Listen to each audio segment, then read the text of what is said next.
Olá a todos, bem-vindo na próxima aula da astrobiologia. Nesta aula, a gente aborda fenômeno de quiralidade e como se projeta em moléculas complexas em tal chamada homoquiralidade e como esse efeito é importante para desenvolvimento da vida. Então, primeiro, a gente define os compostos quirais. Vocês deveriam lembrar dos tempos do TBQ, ou talvez também do TQ, que compostos podem fazer duas versões não sobreponíveis a sua assim, um ao outro, né? Ou seja, um composto, se vocês girarem no qualquer jeito, sem mudar, sem reação química, vocês não vão conseguir sobrepor essa versão à imagem dela, né? É como mão esquerda, mão direita. Então não dá para girando mão esquerda, chegar a formato da mão esquerda, né? Então, entre as biomoléculas quirais que a gente conhece assim na Terra, são de preferência L-aminoácidos e D-açúcares, né? A gente chama essas versões de enantiômeros, tá? Então lembram esse termo. A natureza usa somente L-aminoácidos e não usa D-aminoácidos, salvo alguns casos bem raros assim, de venenos peptídicos de bactérias, que justamente são venenosos porque contém introduzido algum tipo de D-aminoácido. Tá? Do contrário, assim, na versão de açúcares, a natureza resolveu usar sim, somente D-açúcares nas suas moléculas e macromoléculas. A gente vai ver por que foi essa escolha feita. Além disso, a gente também, ou seja, até agora falei sobre moléculas pequenas, né, que têm algum centro quiral, significa um ou mais carbonos daquela molécula exibem esse comportamento quiral. Porém, também existe tal chamada quiralidade estrutural, né, que se encontra assim nas macromoléculas. Aqui embaixo a gente tem vários exemplos dessas estruturas. Na verdade, assim, são sempre hélices. Tá? A gente pode ver que é alfa-hélice de proteínas é uma estrutura destrógena, sempre destrógena. Tá? É formada por aminoácidos levógeros, né? Por surpresa. A gente pode ver na imagem colorida no centro lá embaixo. Hélice dupla de ácidos nucleicos também tem quiralidade estrutural. Na maioria dos casos, ela é destrógena, né? Naquelas três formas mais conhecidas, como forma A e B, e que a forma A é aquela comum no cromatina, forma B é mais compacta, ou seja, não, do contrário. Forma B é aquela comum. Forma A, na parte da imagem embaixo, né? À direita, então forma A é primeira, ela é mais compactada. Isso acontece quando o gene está sendo transcrito, né? Então tem que desenrolar a alfa-hélice, então a parte anterior tem que ser mais torcida, né? Após dessa abertura da hélice dupla para transcrição. Então, tem um pedaço do DNA se sobretorce, aí o único que fica levógiro, né, que é aquele formato, ou seja, a forma Z da hélice dupla. Mas o normal é a forma destrógira, né, feita por fosfato de açúcar, né? Assim, daquela D-ribose que é presente, deoxirribose que é presente no DNA. Porém, existem outras hélices, né, pode ser a hélice que se forma na amilose, que a gente pode ver na imagem embaixo, assim, em preto e branco, assim, meio que no centro, um pouco para a esquerda. Então, essa hélice pode ser simples ou dupla, que duas cadeias de amilose se interligam. E como podem ver, também é destrógera. Por fim, na extremidade esquerda dessa imagem embaixo, tem uma hélice até tripla, né, que se forma a partir de glucano. Ela é também destrógera. Tá? Então, elas são opticalmente ativos, são estruturas quirais. Bem, após da quiralidade, vamos definir então o que significa a homoquiralidade. Homos é do grego, que significa o igual, né? Por isso a gente se chama também Homo sapiens, que deveríamos ser os iguais. A homoquiralidade, de fato, significa uso exclusivo de um enantiômero, assim, nas moléculas que são construídas por seres vivos.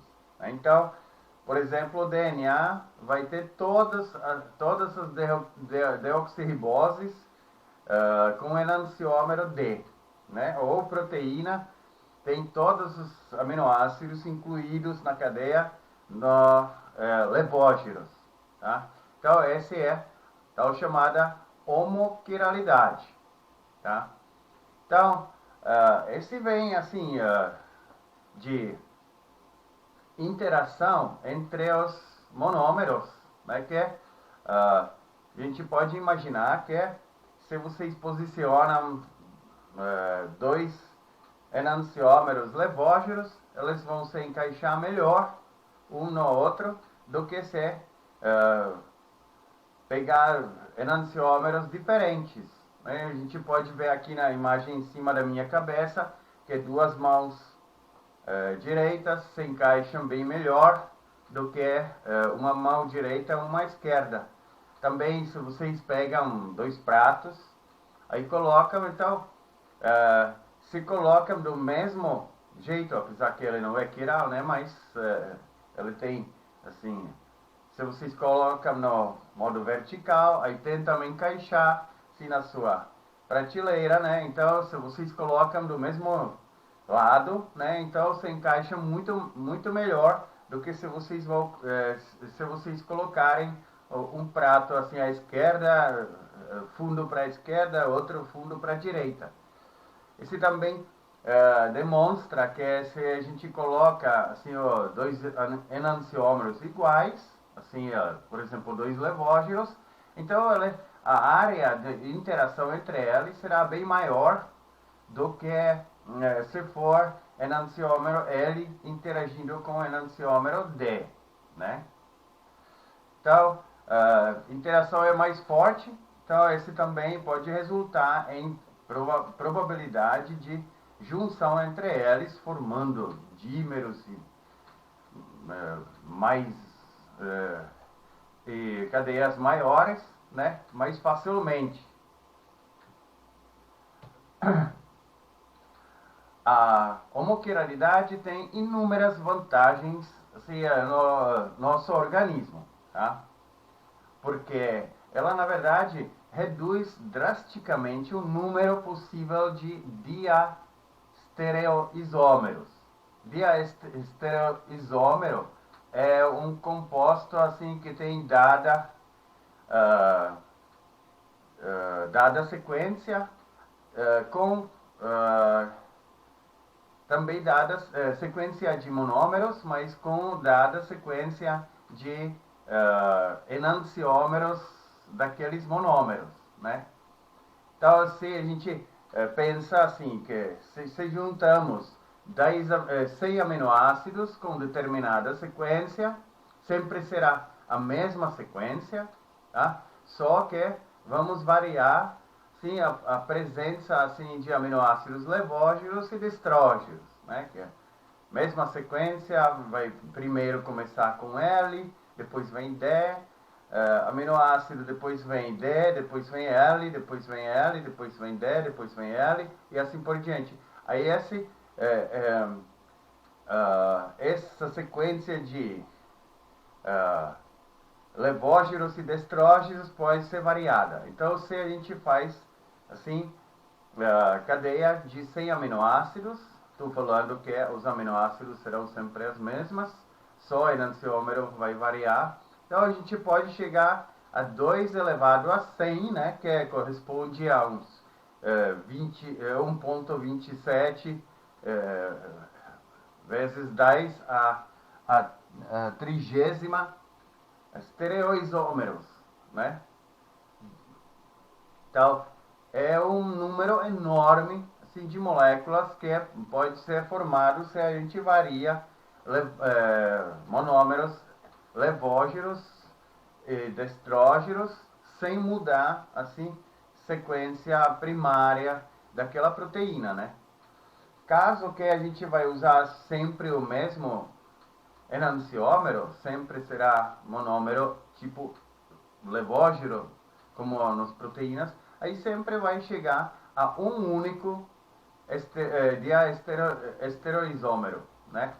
Então, esse é a vantagem da homoquiralidade, porque se tiver uma informação no DNA, então eu sempre quero, de fato, produzir uma coisa igual, né?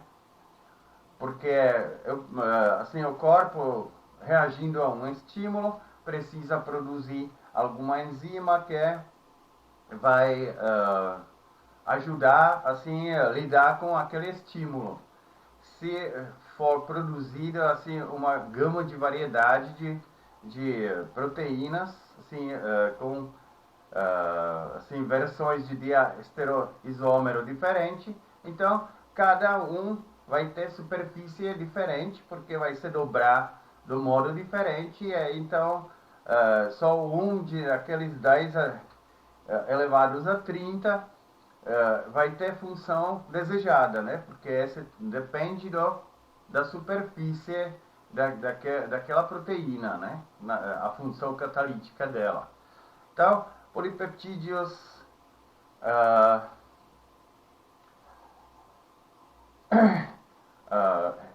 homoquirais, assim a produção será sempre em quantidades grandes, assim o catalisador que o ser vivo precisa para resolver a situação. Tá? Além disso, assim o problema para o organismo produzir aquele diastereoisômero desejado, né? Então, o organismo deveria empregar muito mais assim, processos e enzimas do que se for caso de homoquiralidade, né? Porque, primeiro, para cada enantiômero de um aminoácido deveria ter outro RNA de transferência. Porque se simplesmente tem que ser registrado, né? Tem que ser assim separado. Então, o número de tRNAs aumentaria. Esse leva também a aumento de enzimas que sintetizam aquele aminoácido tRNA, né? Porque o RNA de transferência. Ele num lado tem anticódon e no outro lado tem o aminoácido correspondente, né? Então, esse tem que ser, assim, o aminoácido tem que ser colocado naquele tRNA para poder, de fato, fazer a tradução. Então, para enantiômero levógeno, precisaria uma acil-tRNA sintetase, e para outro enantiômero precisaria mais uma, né? Então, de novo, aumentaria número de enzimas que são também codificados por genoma, né? Então, o genoma deveria ser, por causa disso, maior, né? As proteínas, assim, têm seu uso, aí depois pode chegar a situação que a proteína não é necessária mais, então ela precisa ser removida. No mundo homoquiral, né, é fácil porque tem proteases que crivam sempre no mesmo lugar. Caso da heteroquiralidade, então teria que ter muito mais enzimas, porque os diastereoisômeros seriam muito assim, maiores do que um sempre igual. Então, esse significa que aquelas proteases que são estereoespecíficas, né, porque tem que reconhecer o lugar certo, então deveria ter muito mais dessas proteases. De novo, aumentando o genoma daquele organismo.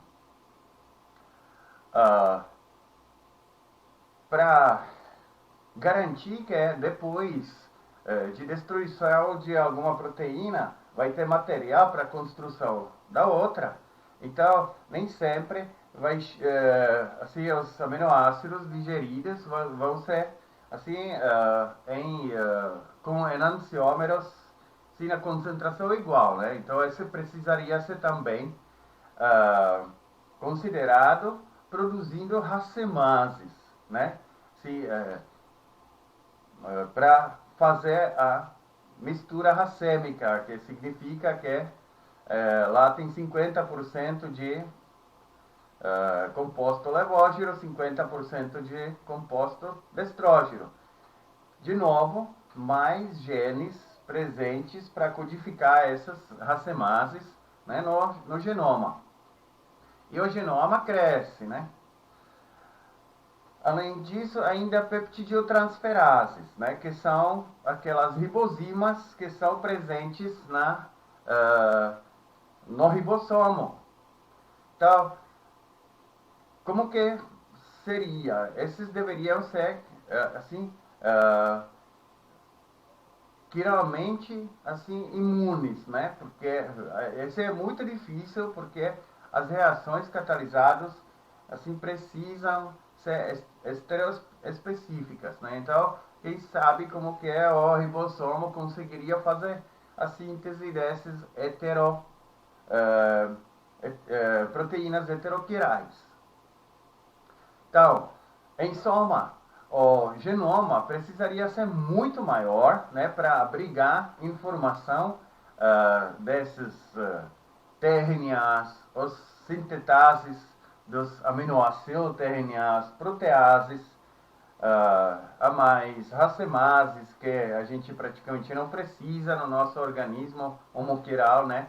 E ainda a peptidiotransferase teria problema reconhecer, porque o aminoácido seria num modo diferente. Então, genoma gigante desse tipo, aí seria muito mais difícil de reproduzir, precisaria ser muito mais energia. Não é só reduplicação, né, que acontece no corpo, depois tem no ciclo de duplicação de organismo, né, ciclo celular, então tem pelo menos 2 checkpoints, né, aqueles pontos de checagem se foi traduzido tudo certo, porque até as DNA polimerases, né, elas às vezes erram, né, então tem que checar. Então, esse seria muito mais problemático com o genoma gigante, né? Agora, se vocês lembram, sim, que, por exemplo, o nosso genoma, se for esticado, assim, fazendo uma hélice dupla, assim, estigadinha, então chegaria a 1,90 m, né? A gente consegue, ou seja, nossas células conseguem manter essa coisa toda, assim, num núcleo que tem 1 micrômetro por 1,5 m, mais ou menos, né? Então, tem que ser, assim, o genoma também tem que ter um tamanho finito, né? Se for com esses, quem sabe como seria o núcleo que poderia ser muito maior, resultando assim que as células deveriam ser maiores e a gente sabe que aquele tamanho médio de 10 micrômetros é para a célula ideal por causa da proporção da superfície e, e o volume para o transporte via membrana seria eficaz e tal. Então, células maiores teriam o transporte prejudicado, ou mais lento, ou menos eficaz. Então, seria de novo, assim, precisaria mais mecanismos de regulação que ainda precisaria ser codificados, né? Então, o genoma seria ainda maior. Então, essa é, assim, uma forma, assim, heteroquiralidade, nesse caso, sim, de proteína seria pouco viável, né? Se a gente olha ainda DNA, então a gente vai ver que tem que tem de novo alguns problemas, né, analógicos com as proteínas, né? Então, porque DNA contém deoxirribose, né? Então, uh, produzir o DNA heteroquiral seria de novo, assim, se não for controlado, teria muitos estereoisômeros, né? Que seria meio difícil depois uh, transcrever, né? Porque cada um seria diferente.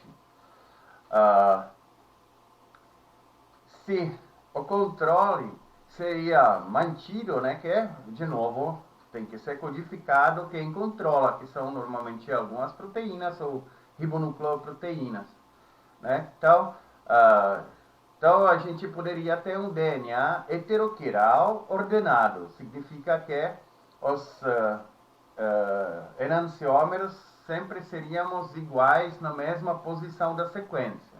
Tá? Então, seria só um diastereoisômero. Porém, tem problema, né? Como a gente vai ver daqui a pouco na propagação de homoquiralidade. Então,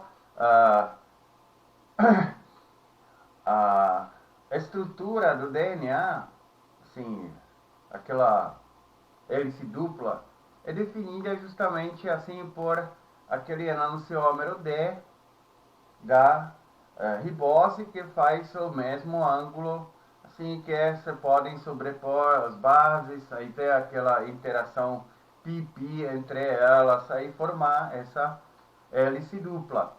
Então, se tiver estereoisômero, ou seja, enantiômeros diferentes nos andares assim, do DNA diferentes, então o DNA perderia a estrutura, assim, aquela helicoidal, né?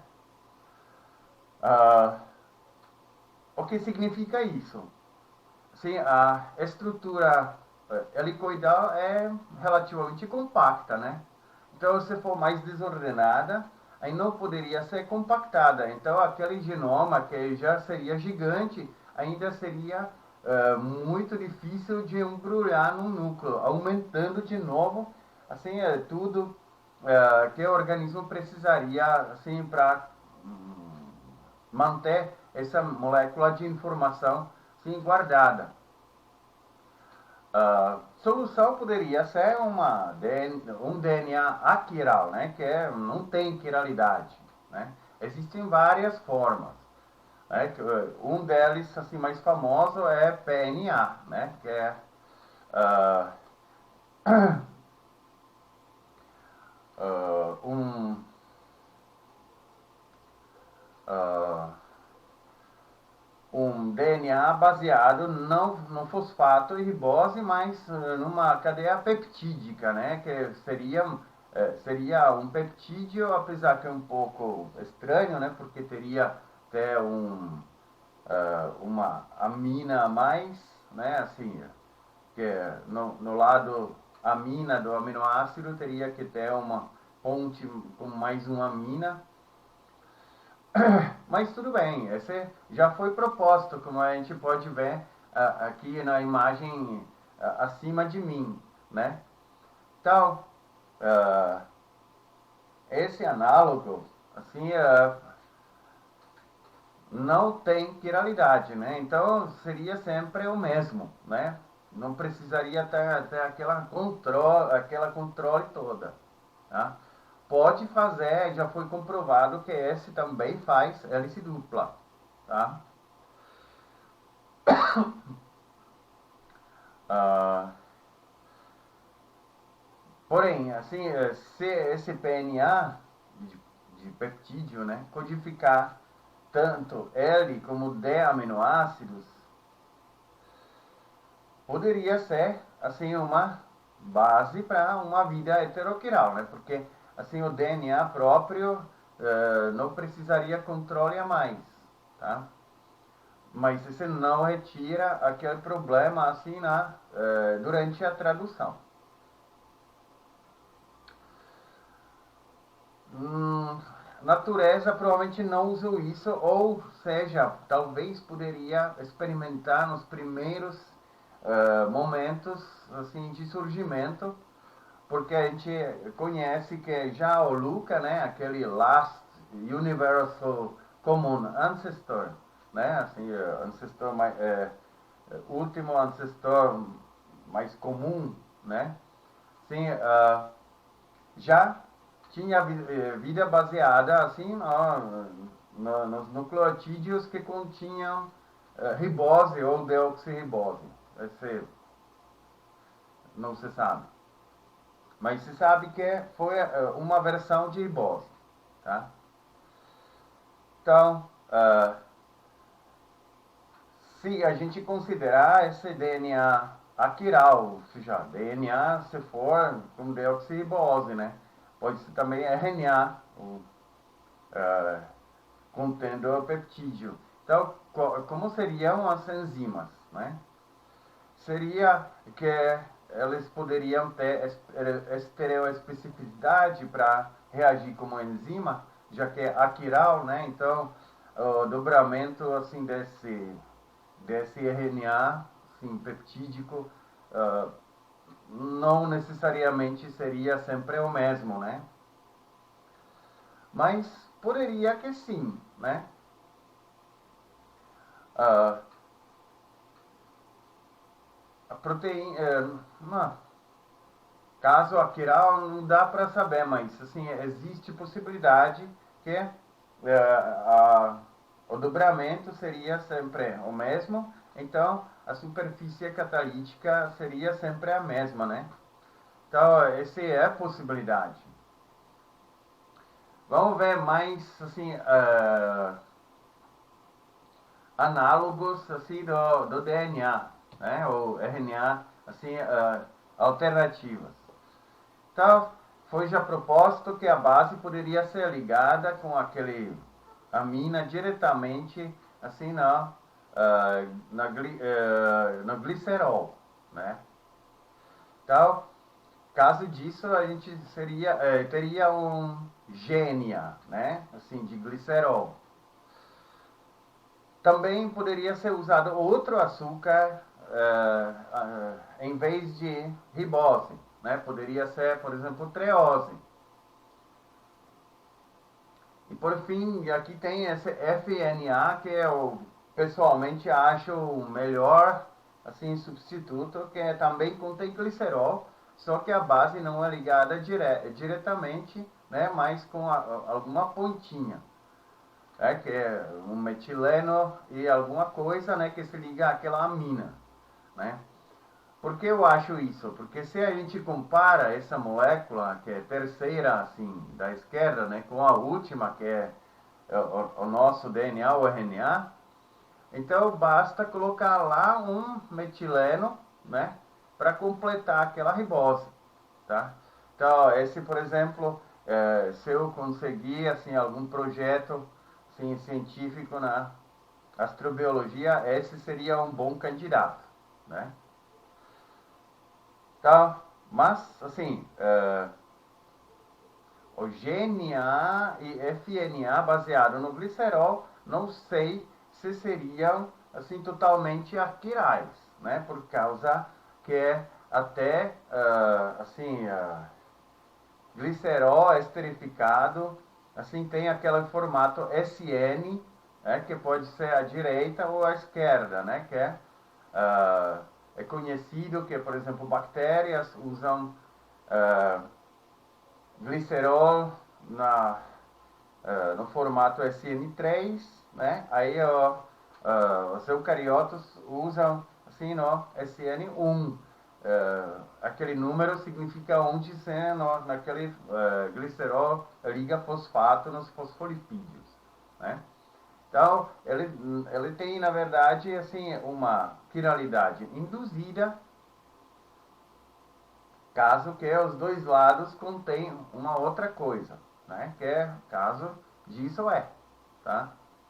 Porque o resto da molécula ligado a um oxigênio de um lado de um desses gliceróis não necessariamente é o mesmo como o radical ligado no terceiro carbono, né? Ou seja, no hidroxilo dele. Hidroxila dela. Então, essas alternativas não são muito, né? Aí a treose também tem formato D e R. Então, na verdade, só aquela PNA, assim, de peptídeo poderia ser a quiral, né? Bem, da onde pode surgir essa homoquiralidade? Como a natureza chega a usar o mesmo enantiômero? Porque, assim, na produção abiótica vão se formar aminoácidos, tanto L como D, ou açúcares também, né? Assim, com aquelas reações, açúcares por reação de formose, que poderia ser assistida ainda com alguns processos energéticos, como raios UV ou relâmpagos na atmosfera densa, né, tal, ou aminoácidos também. Então, da onde venho que a natureza começou a usar um enantiômero? Então, tem que chegar a algum ponto que a gente chama de quebra espontânea da simetria, né? Que leva a, por exemplo, cristalização diferenciada, né? Que é um enantiômero cristaliza e outro não, né?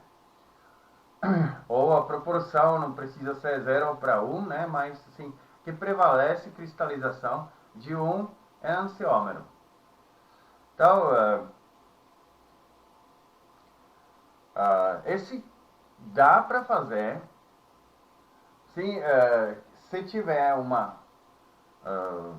solução racêmica, os dois enantiômeros, todo mundo é igual. Então, existem condições específicas, né, que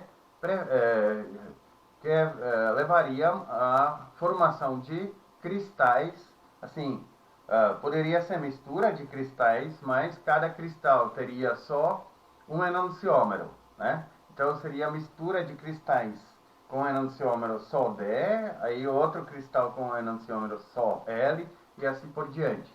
Então esse seria possibilidade de construir uma coisa assim de primeira nas origens da vida, sim, que seria a quiral, porque até aquele cristal, na verdade, tem quiralidade estrutural. Só que esse exige aquela solução racêmica pura. Significa não pode ter outros ingredientes, né? Só água e aquele composto no formato levógeno e destrógeno, que dificilmente a gente consegue imaginar assim naquela sopa primordial assim na Terra, né? Então, deveria ser também um processo espontâneo, né? Que separa os cristais.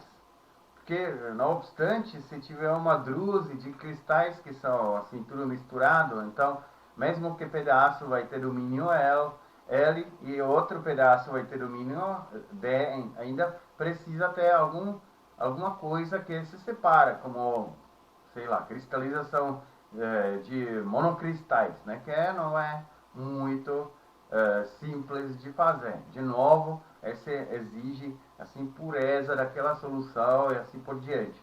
A gente na biofísica explica isso quando falamos sobre a cristalização de proteínas para saber a estrutura delas, né? Então, os compostos aquirais também podem, assim, ter tal chamado enantiomorfismo, que podem significar que fazem cristais que são quirais, mesmo composto aquiral. O exemplo mais assim famoso, mais conhecido é dióxido de silício, né? O quartzo. Então, dióxido de silício não tem nada quiral na molécula, né? Mas assim, como a gente pode ver aqui na imagem embaixo, assim, no centro, as moléculas de SiO2, elas se podem na rede cristalina orientar assim de dois modos possíveis, tá? Então, tornando o cristal depois ou o levógeno ou o destrógeno, tá? À direita a gente pode ver também cristal de tartarato, né? No formato levógeno e no formato destrógeno. Esse é já um composto assim, ou seja, esse é um cristal feito a partir de composto orgânico, né? Então, esse é possível de fazer. Só que, de novo, assim, o problema como fazer isso assim na natureza, né? Provavelmente não aconteceu desse jeito, né? Porque tanto a presença de quartzos, né, que é muito maior do que a presença de cristais de tartarato, mas até esse, assim, se tiver assim, nos laboratórios e tal, então não foi nunca observada algum excesso de um tipo de enantiômero, né?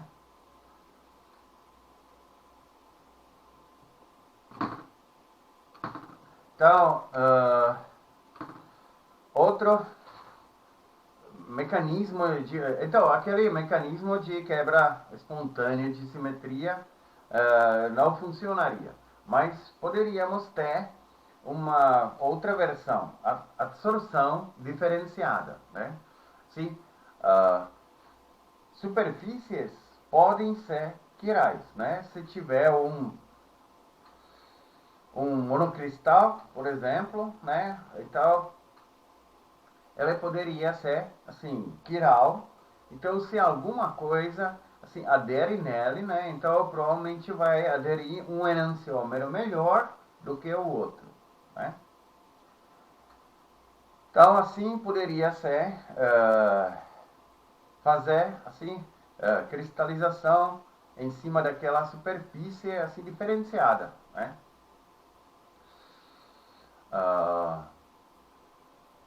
Um exemplo disso é a argila, né? Se vocês lembram, quando a gente falou no EDVT, assim, nas primeiras construções de RNA, na TIDIA também tem aquele vídeo, eu coloquei, né, assim, na página da astrobiologia, então vocês podem ver.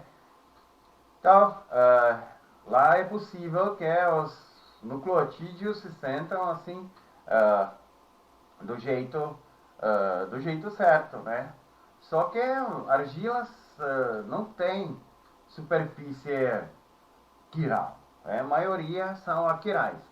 Somente aquela caulinita, né, ou que a gente também conhece como caulina, ou caulin. Então, é a princípio um tipo de argila quiral, né? Mas ninguém comprovou a polimerização enantioespecífica de aminoácidos assim, né, nessa superfície de caulin, né? Então, esse provavelmente não é o jeito, tá? Uh, Agora, uma coisa um pouco mais esquisita, né? Que é quem poderia ser responsável por natureza usar sim, somente um enantiômero nas suas macromoléculas, poderia ser, na verdade, força fraca. Aquela força nuclear fraca. Então, por quê? Porque foi observado por Wu em 1957, bastante tempo já, né? Que é se colocar um cobalto 60 assim num campo magnético, né? Forte. Então, as spins assim desses núcleos, né, interagem com o campo magnético, aí orienta uma molécula assim ao longo do campo magnético. Por isso tem que ser super forte, né? Esse também princípio que se usa uh, no método biofísico, sim, de ressonância magnética nuclear, né? Então, eles colocaram sim, esse cobalto no campo magnético forte e observaram uma coisa interessante. Esse nuclídeo assim, de cobalto 60, ele é radioativo, né? Aí sofre decaimento assim, beta, né? Significa emite elétrons, né? E o que eles observaram foi que, assim, do polo sul eh, daquele átomo, né, pensando assim no momento magnético assim, do átomo, né, os elétrons saíram com maior probabilidade do que do polo norte, né? Assim, esse significa que aqui foi quebrada a paridade assim dos processos, né? Então, parece que assim, a emissão de elétrons desses núcleos orientados foi mais antiparalela, né? Que os elétrons preferem, assim, tipo de hélice levógera. Eu não tenho aqui o tempo a explicar como se chega a isso tudo, né? Esse vocês têm que ver no artigo que eu acho que coloquei na TIDIA, senão eu vou checar, aí vou colocar. Então, no qualquer jeito, assim, é a única força que, de fato, mostra essa violação de paridade, né? Que os processos opostos não são iguais. Tá? Então, se a gente junta essa força fraca com força eletromagnética na força eletrofraca, vocês lembram ainda da palestra do Peter Westera, né? Então, esse pode interagir tanto com núcleos como com os elétrons, tá? Essa junção, né? Que a fraca interage com núcleos e a eletromagnética mais com os elétrons, tá? Então, nesse caso, assim, dá para distinguir, sim, o lado esquerdo e direito. E, assim, os enantiômeros não deveriam ter mesma energia, já que, assim, aquela violação de paridade prefere mais a hélice levógera, né? Então, essa diferença de energia entre, assim, aquela da, daqueles processos que são violados na paridade, né, é super pequena. Né, ela é 10 elevado a, 10, menos 14 Joule por mol. Então é super pequenininha, né? Então isso levaria de excesso de enantiômero, sim, 10 a menos 100, não, na menos 15. Né? Então, essa é realmente assim, uma diferença muito pequena. Né? 10 a menos 15 são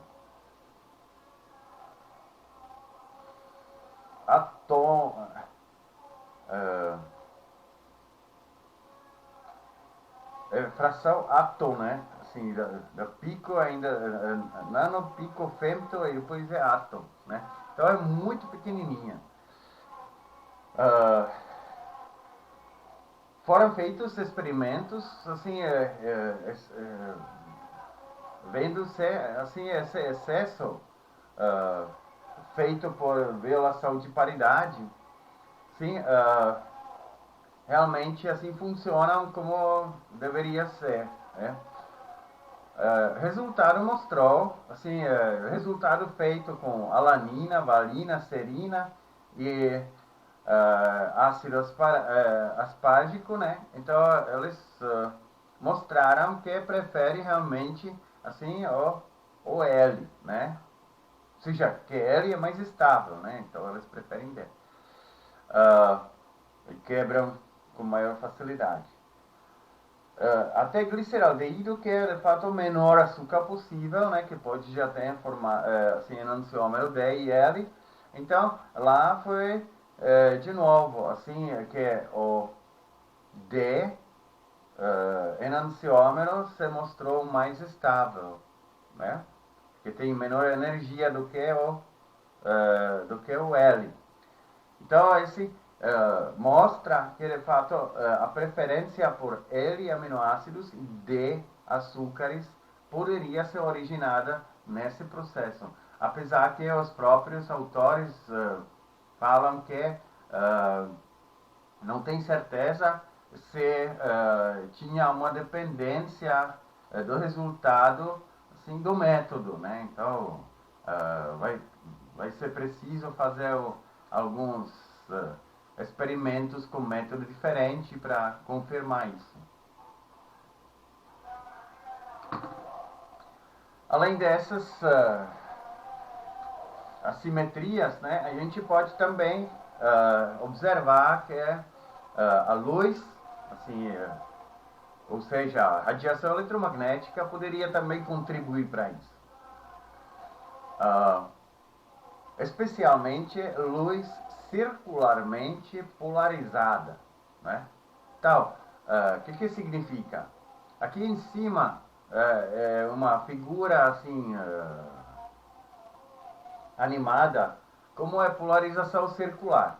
Mas a gente se pode pensar assim, se vocês colocam na frente de luz um polarizador, né, que escolhe somente um plano, sim, das ondas assim da luz, então vocês vão chegar a luz polarizada linearmente, né, como é na figura imediatamente à esquerda de mim. Então, esse não tem nada a ver com circular, mas na verdade tem. Porque a gente pode se pensar assim, assim, aquele plano onde a luz é polarizada, então a onda, de fato, tem amplitude, sim, por exemplo, vertical, né? Então a amplitude muda de uma máximo positivo para para um mínimo negativo, né? E assim por diante. Mas, como a gente vê naquela figura que é assim, em cima de mim, esse poderia ser, na verdade, repetido como duas polarizações circulares, né? Que os vetores deles, que são fixos, né? Ou seja, o tamanho assim do vetor é fixo, só muda o ângulo. Então, o vetor, se vocês vão somar esses dois vetores, então se eles estão sobrepostos, será o dobro. Se for aberto, aí já será menor. Se for assim, os dois horizontais, será zero. E assim por diante. Então, dois raios assim, circularmente polarizados no sentido oposto, né, podem de fato formar uma polarização linear, né? Então, a gente pode pensar que cada polarização linear, na verdade, são duas polarizações circulares opostas, né? Então, esse é importante para saber de onde se ganha essa polarização circular. Tá? Então, onde poderia ser feito? Assim, estrelas de nêutrons são fontes assim, de luz polarizada circularmente. Né? Lá não precisa ser assim os dois opostos. Partículas de poeira em aquelas nuvens moleculares gigantes, né? Elas se encontram assim dentro de uma galáxia. Galáxia tem próprio campo magnético e tem rotação em volta do eixo galáctico, né? Então aquela nuvem ela se de fato move perpendicularmente ao campo magnético galáctico, né? Então esse também poderia ser fonte dessa luz. Tem que também falar que desta vez não se trata de luz qualquer, mas da UV, né? O que significa? Ela é ionizante, tá? Então, ela é circularmente polarizada e ainda ionizante. Isso é importante, tá? Então, agora, podemos imaginar que a absorção dessa luz, né, é maior por dos dois enantiômeros, né? Se for, por exemplo, daquela estrela de nêutrons.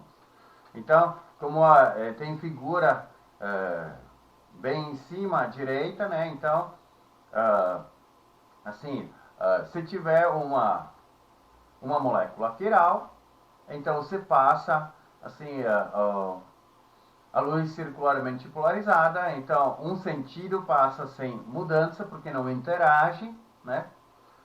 E outro sentido de polarização que pode interagir com aquele enantiômero porque ele é opticamente ativo, né?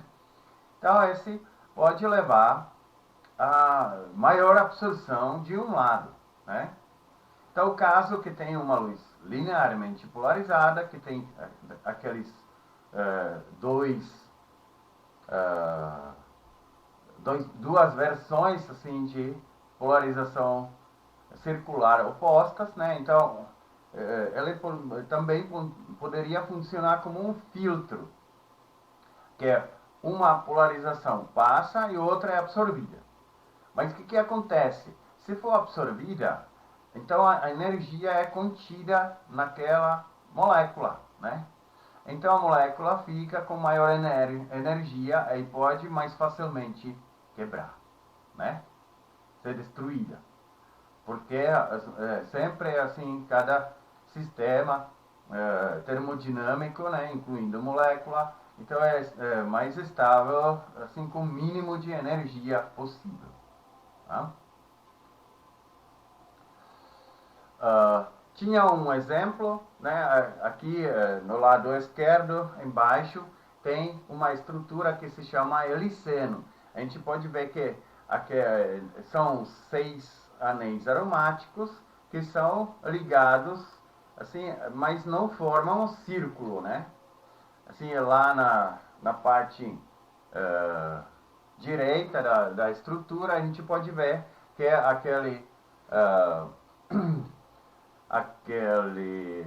núcleo de benzeno, assim, à direita em cima, não é ligado com aquele outro que é à direita, né? Então, essa molécula, assim, tem um problema, assim, estérico, né? A gente pode ver aquela estrutura, assim, de bolinhas, né? Que representam, sim,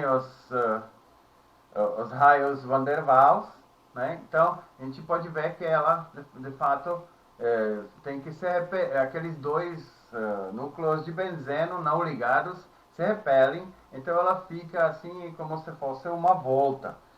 Isto é, que também tem quiralidade estrutural, tá? Mesmo que, de fato, o núcleo de benzeno não tem. Aí, então, ela pode ficar numa versão levógena ou destrógena. E a aplicação daquela luz circularmente polarizada, desta vez não ionizante, né, porque elas sintetizaram, não queriam destruir. Então, ou seja, não queriam incluir mais um efeito assim na reação para poder explicar o evento. Então, luz circularmente polarizada, não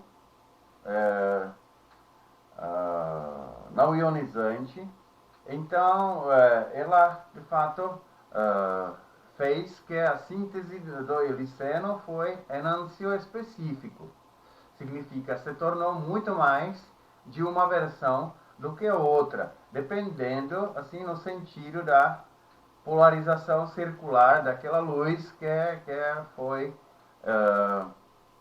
a que foi aquela síntese exposta. Tá?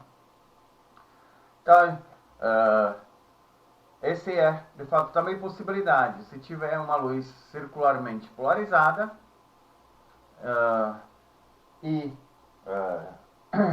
ionizante, né, então ela poderia passar pelas moléculas e, se for absorvida, então ela pode mais facilmente ionizar a molécula ou chegar à quebra. Então, o que sobra é aquela molécula, aquele enantiômero mais estável que não interagiu, né? Bem, por fim, tem uma coisa mais doida ainda, né? Que são esses quatro, assim,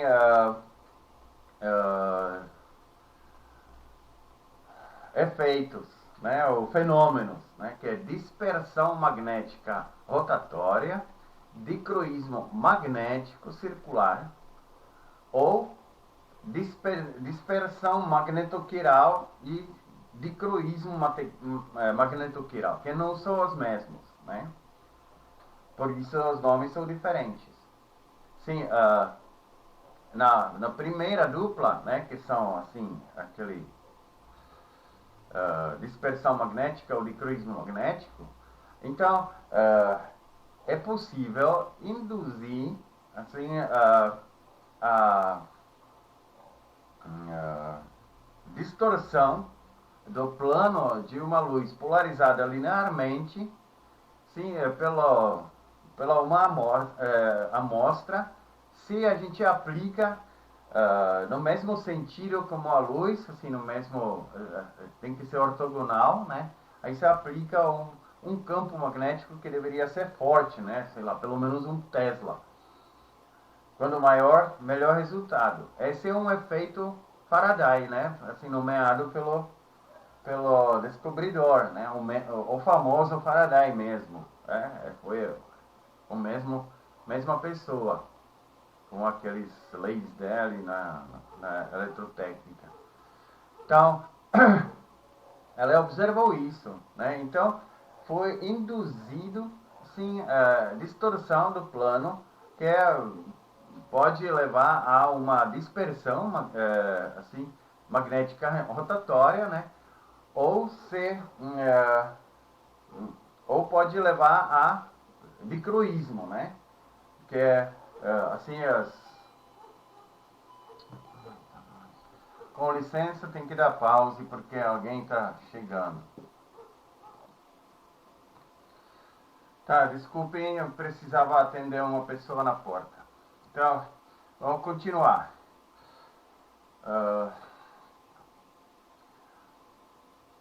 Eu falei, sim, da luz polarizada em campo magnético ortogonal, né? Que leva à distorção assim da luz polarizada linearmente, assim, e assim parte deveria ser absorvida, né? Porém, esse não é o principal interessante assim nas eventos cósmicos que poderiam levar a preferência de um enantiômero, né? O que é lá mais interessante é aquele dicroísmo magnetoquiral, ou talvez também a dispersão magnetoquiral. Ela, na verdade, é feita a partir de luz não polarizada, né, que é mais comum assim no universo, que tem que passar pelo campo magnético que não é ortogonal com o eixo assim da propagação da luz, né? Então, o sentido do campo magnético, como a gente pode ver na imagem embaixo, assim tem um ângulo com o vetor assim da radiação eletromagnética. Como elas não são assim ortogonais, então aquela parte magnética da luz interage, né? E aparece um tal chamado fator G, que é diferença entre os coeficientes de absorção que acontece assim quando a luz passa pelo aquele campo magnético, né, dos dois enantiômeros. Cada um, de fato, tem coeficiente de extinção, significa absorvem de um modo diferente. Tá? Então, com luz não polarizada, que passa pelo campo magnético, de novo, tem que ser campo grande, acima de 1 Tesla, né? Lembrando que a Terra, o campo magnético da Terra é 10 a menos quarta, né? Ou seja, 0,1 militesla. Então, campo magnético da Terra não faria um efeito significativo. Né? Então, esse pode também provocar a absorção desta luz diferencialmente. Então, um enantiômero absorve e terá energia maior, então ela é propenso a ser destruído assim nas condições assim que está assim com maior probabilidade do que aquele que não absorve. Então, esse é interessante, né? Mas campo magnético assim não é tão forte, tão forte que é necessário para ter um efeito significativo, né? É difícil de achar, né? Mas, por exemplo, as estrelas de nêutrons, né? Elas têm campo bastante forte, né? Especialmente aquela versão que gira um pouco mais devagar, né, do que os pulsares, que a gente chama de magnetares. Eles têm campo magnético gigante. Então a gente pode pensar que, por exemplo, luz UV nas regiões dominadas de fótons, né, que é uma luz UV assim que pode quebrar as moléculas, né, que é ionizante. Então, ela pode passar por um magnetar de uma estrela que já morreu, mas se encontra lá nas proximidades. E, então, já que a gente se mostrou que nas nuvens moleculares gigantes, onde tem essas regiões dominadas de fóton, sim, podem ter até aminoácidos ou outros compostos assim, precursores, né, que são quirais, né? Então eles podem ser quebrados assim por essa luz, os enantiômeros, assim, um deles com maior assim, probabilidade do que com o outro, levando a um excesso daquele que não foi afetado. Bem, então a gente se mostrou que existem várias possibilidades, incluindo até força fraca, né?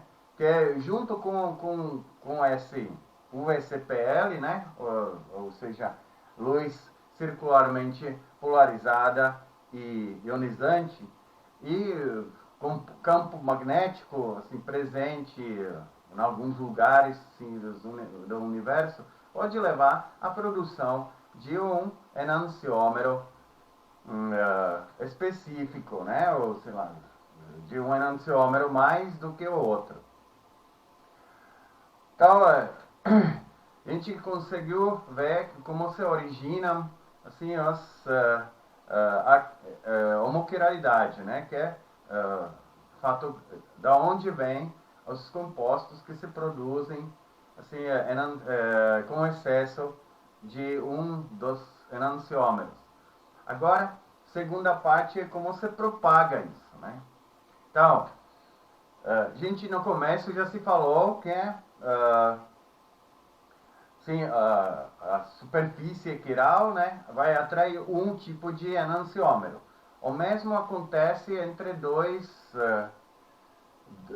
enantiômeros do mesmo jeito, por exemplo, dois levógeros, né, ou dois destrógeros, que se encaixam como em aqueles pratos melhor, né, do que os enantiômeros opostos. Tá? Então, até nas superfícies quirais, né, como argila, esse pode levar assim, a um aglomerado assim, de enantiômeros do mesmo tipo, mesmo que o substrato é a quiral. Né? Vejam de novo aquele filmezinho como poderia ser polimerizado primeiro o RNA. Então, se dois enantiômeros L são interagem melhor, então mais um vai interagir também assim melhor do que se de repente chega a dois L isômeros 1D, né? Então, a propagação nisso, assim, a gente chama de resolução cinética, né? Que é, eles interagem melhor, melhor se encaixam, então fica mais perto, então tem maior chance de interagir, ou seja, a velocidade de reação desses para prorrogar LL com mais um L é maior do que se for prorrogada com um enantiômero D, né? Também vale o contrário, né? Isso não significa que é assim processo de seleção, é processo de propagação de homoquiralidade, tá? Segundo, ainda para isso, se de algum jeito se ligam os vários enantiômeros do mesmo jeito, né? Que caso de aminoácidos seria mais do que 8, sei lá, octapeptídeo ou maior, né? Do mesmo enantiômero. Então elas já começaram, de fato, a fazer uma estrutura secundária. Favorece a alfa-hélice, por exemplo. Tá? Alfa-hélice, a gente se falou que é uma estrutura quiral.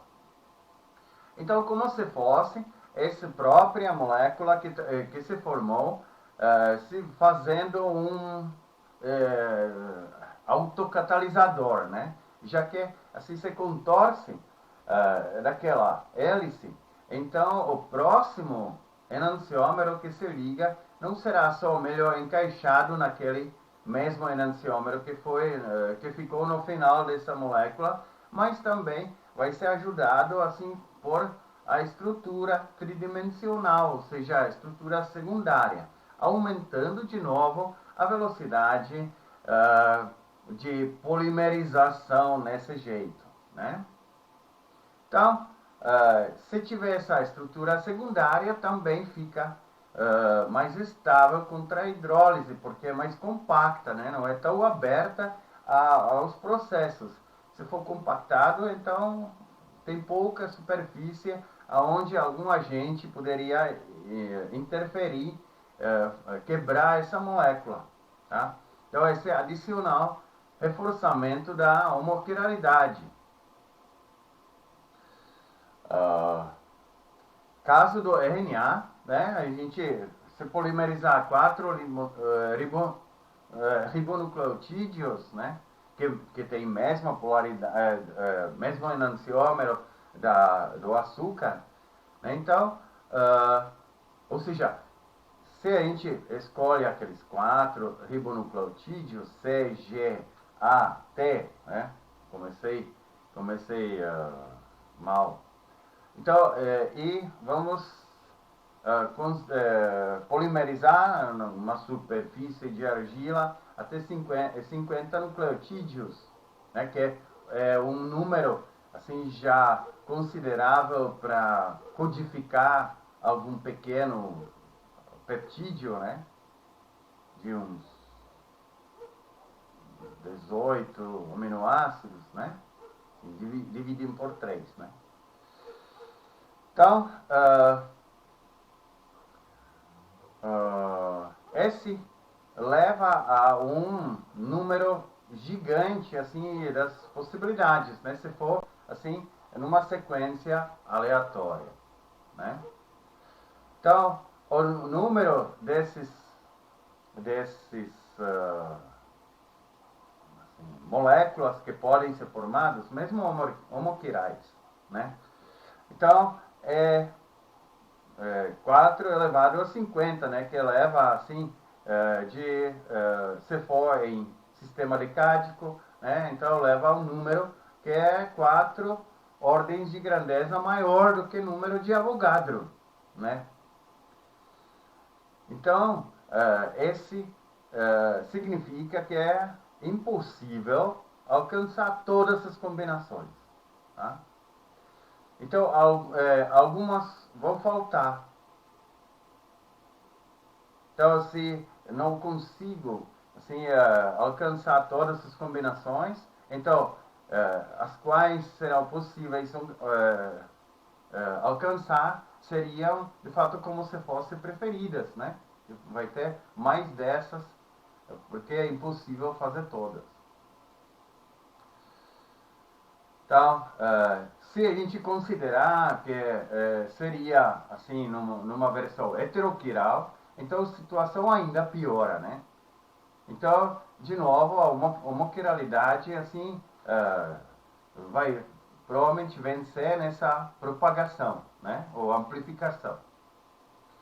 Agora, outra versão, assim, outro jeito como pode ser aumentada assim a homoquiralidade de uma molécula, significa que se liga mais e mais mesmos enantiômeros, né? Então, pode ser via catálise quiral, né? Praticamente cada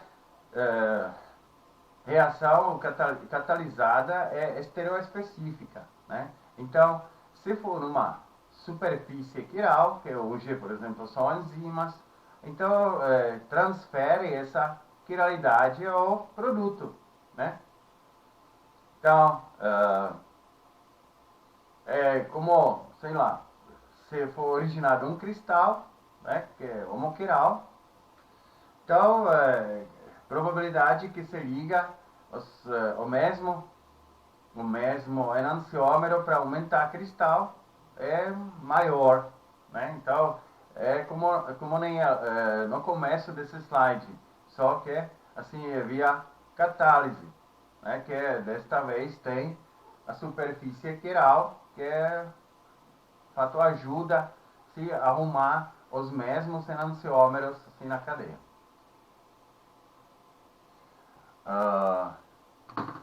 Existe também uma tal chamada autocatálise assimétrica, né? Então, esse é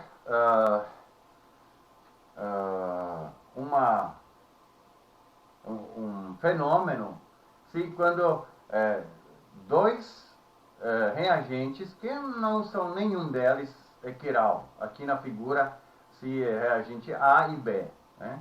Então, se eles formam um produto que é quiral, né?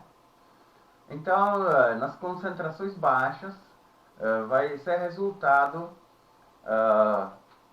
racêmico. Mas, por exemplo, o Condepud, né? Assim, ele lançou um modelo a partir dos estudos dele, né? Que é acima de um produto de concentrações desse A e B. Então, não é assim, necessariamente que concentração de 2 tem que ser alta, né? Mas o produto de concentrações dos dois tem que alcançar um nível, e acima desse nível crítico, você começa a produzir um dos produtos, um enantiômero do produto mais do que o outro. Tá? Então, na verdade, o produto está catalisando assim, a reação a favor dele, né? Por isso se chama autocatálise assimétrica. Então, pode ser que sei lá, substrato A em concentração relativamente baixa, mas tem enorme concentração do B.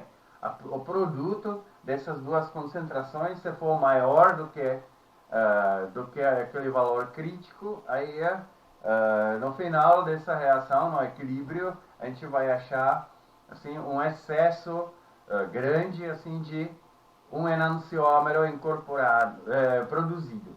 Tá? Então, aquela violação de paridade também pode agir como amplificador, né? Então, em metalocomplexos, foi observada assim, cristalização que é feita a partir daquela violação de paridade, né? Esse depende do tamanho do átomo, né? Então, assim, metalocomplexos tem metal que é grande, né? Então, lá é possível observar isso. Enquanto o carbono é um átomo pequeno, então, por exemplo, no ácido tartárico, né, não foi observado. Tá? Um cientista que se chama Salam, né? Então, ele também observou assim, de uma interconversão de enantiômero menos estável para o mais estável em cristais. Pode ser explicado que, já que é aquela violação de paridade, né, fala que, de fato, um enantiômero tem energia maior do que o outro. Então, esse pode levar que ela, se de algum jeito excita, né, perde uma parte que se imediatamente liga de volta, mas no lado oposto. Então, vira enantiômero para um outro. Tá? Esse foi observado por Salam e colaboradores em baixas temperaturas, né? Assim, existe também uma temperatura crítica e abaixo dela esse efeito foi possível observar. Tá? Então, esse demonstrou que, de fato, o calor específico do alanina versão D, né, assim, enantiômero D, é maior do que do alanina levógero, né? Significa que ela absorve maior energia para se aquecer por 1 grão do que alanina, né? Isso significa, de novo, que assim, na mesma temperatura, ela será mais energético, né? Então, também mais vulnerável para ser destruído por, sei lá, alguma intervenção física ou química do ambiente. Por fim, nessa palestra um pouco mais curta, né? Então eu queria dizer que assim, esse foi assim, por enquanto só teoria, mas se a gente olha assim os meteoritos, então a gente consegue ver até aquele EE, que significa excesso de enantiômero, que pode chegar a 10%, nada de 10 a menos 15ª, né? Mas 10% de aminoácidos variados, né? Então esse efeito é real, tá?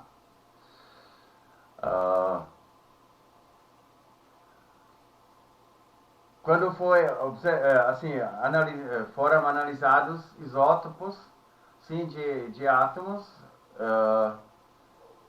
foi revelado que química em temperaturas muito baixas, que é justamente assim naquela nuvem molecular gigante, né, que são centenas de Kelvin no máximo, né? Então,